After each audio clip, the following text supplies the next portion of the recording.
بسم الله الرحمن الرحیم.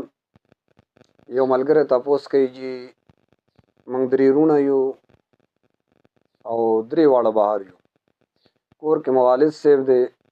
آیا یو قربانای کولو سره زمونږ د ټولو غاړه خلاصیږي چې صرف والد صاحب او والده مو قرباني کوي؟ ګوره جی، شریعت اعتبار سره قربانی هر مسلمان نارینه او زنانه هغه باندې چې واجبېږي، نو هغه کې 15 سیزونه قتل هغه لازمي دي چې سړی وګوري. یو د هغې نه دا دی چې دا سړی صاحب نصاب وي، دویم چې دا سړی عاقل وي، او دریم چې دا سړی بالغ وي، او څلورم چې دا سړی مقیم وي، او پنځم چې دا سړی مسلمان وي. نارینه دی یا زنانه چې د هغې په ملکیت کې د قربانۍ فرض وکړي، 10مه، 11مه او 12مه ذوالحجه دغې ورځو کې هغه د دومره حساب مالک وي، یا خو 52 تولې چاندی، یا د دې برابر چې قیمت دی هغه هم روزانه قیمت کله ښکته راځي کله بره راځي، خو بره ډیر ځي، اوس تقریبا څه کم 5 लाख ته رسي، یا د دې برابر مال تجارت سامان وي ورسره، یا ضرورت اصلیه د هغې نه زیات سامان ورسره موجود وي، او هغه 52 تولې چاندی برابر وي، داسې نارینه او زنانه باندې قربانی هغه واجب ده.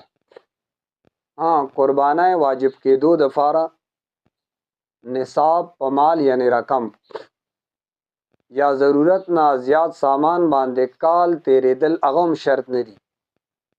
ذوالحجې 10م تاریخ د نور پریوتو نه مخکې که چېرې یو سړی صاحب نصاب شو، نو بس په ده باندې قربانی هغه واجب ده. باقی ستاسو حالات دي. نو ګوره که هر یو رور هغه صاحب نصاب وي، نو په هر رور باندې جدا جدا قربانی کول لازم دي، ځکه حدیث پاک کې راځي چې کم کس صاحب نصاب وي او د صاحب نصاب کېدو نه باوجود دا کس قربانی نه کوي، نو حدیث پاک کې راځي دا کس ته زمونږ عیدګاه ته هم نه راځي، دی دې زمونږ عیدګاه ته نه راځي.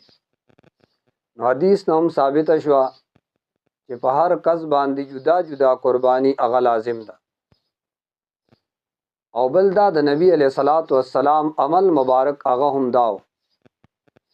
نبی علیه الصلاۃ والسلام خپل قربانی هغه به جدا کوله، او ازواج مطهرات د طرفه قربانی به نبی علیه الصلاۃ والسلام جدا جدا کوله. نو چې کم کور کې ګڼ افراد وي، جوائنٹ فیملی ده، او هغې کې یو قربانی کوي، مانه یو عیسا، یو خو څاروی دی غټ، نو هغه ځان له خبره ده، یو بیزه ده یا پیسکویا ده، نو په هغې باندې د ټول کور د طرف نه قربانی دا نه کېږي. هر بالغ مسلمان چې صاحب نصاب دی جدا جدا قربانی په هغه باندې واجب ده چې هغه د شرعي نصاب مالک وي. صرف د کور سربراه یا د کور مشر یا د کور چې د هغې سربراه پلار دی، د هغه قربانی سره د ټولو د طرف نه قربانی چې کوم واجب وه نو هغه به نه ادا کېږي. که چېرته دا نور رونه دا دواړه صاحب نصاب نه دي، بیا صرف پلار قربانی وکړه، نو چونکې هغه صاحب نصاب دی نو بس دغه بس قربانی هغې دپاره کافي ده. باقي چې څوک صاحب نصاب دی بالغ دی نو هغه باندې قربانی جدا واجب ده جی.